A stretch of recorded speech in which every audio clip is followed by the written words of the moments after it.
Mr. Messy.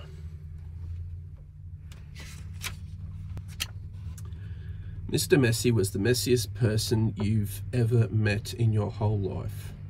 He looked messy because he was messy in everything he did.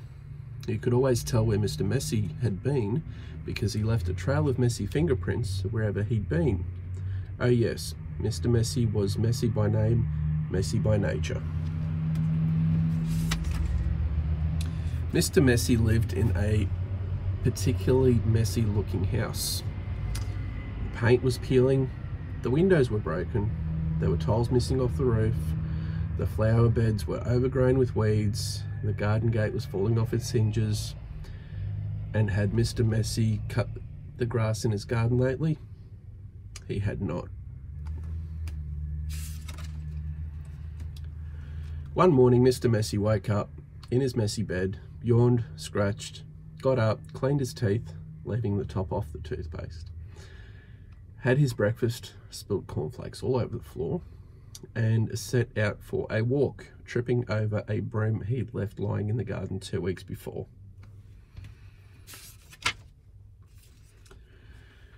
There was a wood behind Mr. Messy's messy house with his messy garden, and that's where he went for his walk.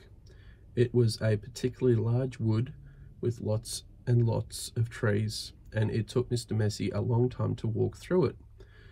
But he didn't really mind because he felt like walking that morning. So he walked and walked right through the wood until he came to the other side.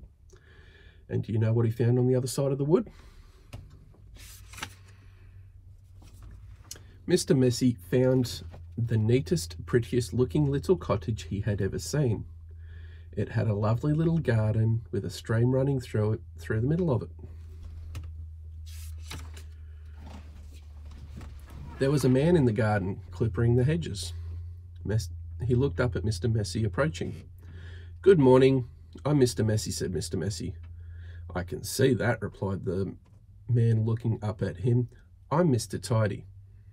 "And I'm Mr. Neat," said another man appearing out of the house. "Tidy and neat," said Mr. Tidy. "Neat and tidy," said Mr. Neat. "They were in business together," explained Mr. Tidy, "and the people who owned this house have asked us to do some work for them." "What sort of work?" asked Mr. Messy.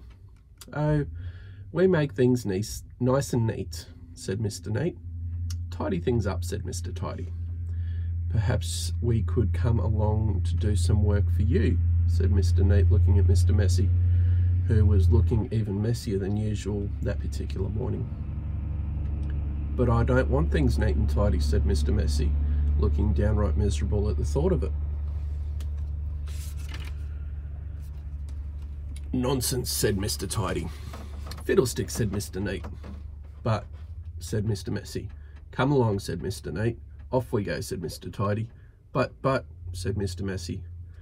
"But nothing," said Mr. Neat, and bundled him into their van, which was parked behind the house. Off they went to Mr. Messy's house at the other side of the woods. "Good heavens," said Mr. Neat when he saw where Mr. Messy lived. "Good gracious me," added Mr. Tidy. "This is the messiest house I've ever seen in all my born days." They both said it together at the same time. "Better do something about it," said Mr. Neat. And before Mr. Messy could open his mouth, the two of them were rushing here and there about Mr. Messy's house.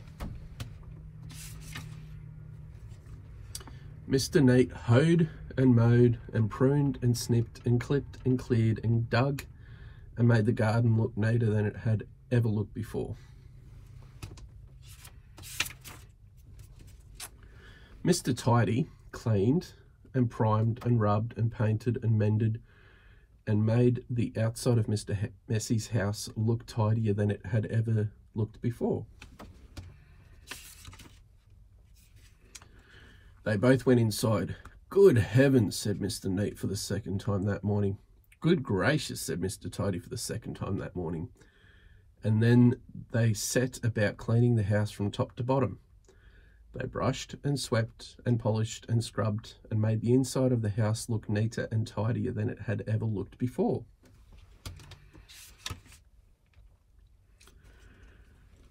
"There we are," said Mr. Tidy. "All finished," said Mr. Neat. "Tidy and neat," said Mr. Tidy. "Neat and tidy," said Mr. Neat. Mr. Messy just did not know what to say.